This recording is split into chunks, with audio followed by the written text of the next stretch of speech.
ela kaka pona ulanda babisite ya kaka moko elengi kano elengi kitoko bomoko ya mboka bomoko ya mboka babi bomoko ya mboka ndi muke kangi moki bana matadi bana bandundu Équateur po bulanda ka bomoko ya mboka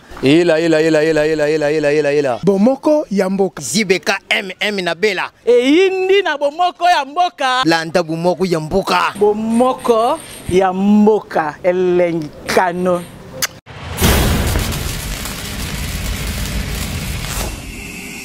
Bonjour, bienvenue si vous nous rejoignez dans l'actualité de ce vendredi 8 juin. La Cour pénale internationale annule la condamnation de Jean-Pierre Bemba, l'ancien vice-président congolais. S'était vu infliger en première instance 18 ans de prison pour crimes de guerre et crimes contre l'humanité.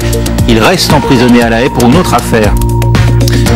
Cette décision choque. La Cour pénale internationale annule la condamnation de Jean-Pierre Bemba. En première instance, l'ancien vice-président congolais s'était vu infliger 18 ans de prison pour crimes de guerre et crimes contre l'humanité. On retrouve Stéphanie Maupas au siège de la CPI à La Haye. Stéphanie, qu'est-ce qui explique cette décision ?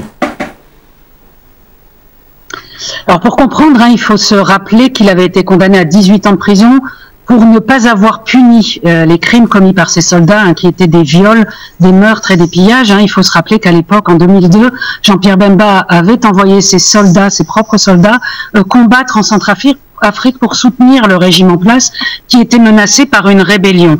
Or, au cours de leurs activités sur place en Centrafrique, eh bien, les miliciens avaient commis des viols, des meurtres et des pillages.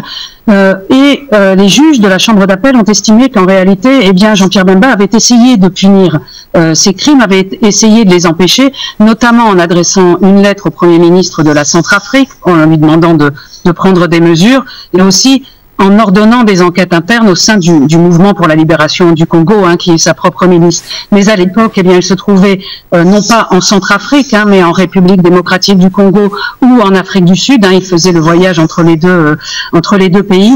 Et donc, les juges ont estimé qu'il n'avait pas le plein contrôle sur sa milice et pour surveiller l'exécution des mesures qu'il aurait fallu prendre pour empêcher les crimes commis. Alors, tous ces faits, tous ces éléments, les juges de première instance les avaient sur la table, bien évidemment, mais ils ont estimé que toutes les mesures que Jean-Pierre Bemba avait pu prendre, eh bien, avaient été prises de mauvaise foi, et c'était la thèse du procureur de dire que Jean-Pierre Bemba avait pris ces actes à l'époque simplement pour essayer de satisfaire la communauté internationale qui s'inquiétait des crimes commis en Centrafrique. Alors, il faut savoir que cette décision a provoqué un petit coup de tonnerre ici à la CPI, au moment où la juge a prononcé le fait que l'accusé était acquitté. Et bien, dans la galerie publique, il y a eu beaucoup d'embrassades, de sifflets, de cris de joie de la part des proches de Jean-Pierre Bemba. Il y a ici sa femme, plusieurs de ses enfants, son fils et aussi des députés qui sont venus de Kinshasa. Et il y avait aussi des larmes dans la galerie publique puisqu'il y avait quelques victimes qui étaient présentes. Il ne faut pas oublier qu'il y avait plus de 5200 victimes qui s'étaient portées partie civile dans cette affaire. Voilà, alors Jean-Pierre Bemba, lui, reste en prison, Stéphanie, parce que, bien sûr, il reste condamné dans une autre affaire.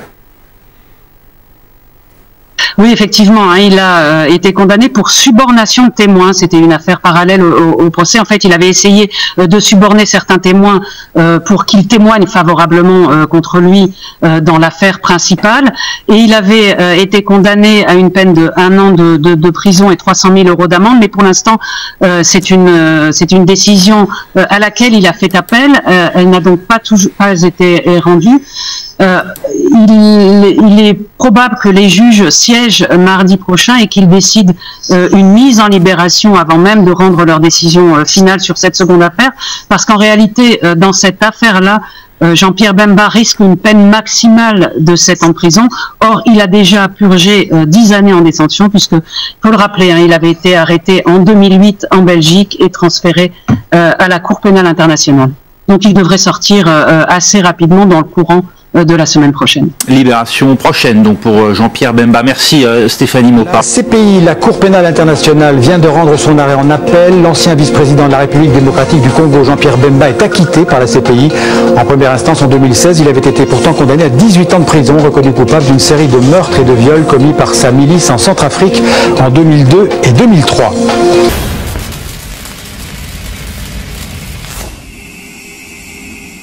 ela kaka pana kulanda babisite ya kaka moko elengi ya kano elengi kitoko bomoko ya mboka bomoko ya mboka babi bomoko ya mboka ndi mutu ekangi moki bana matadi bana bandundu Équateur po bulantaka bomoko ya mboka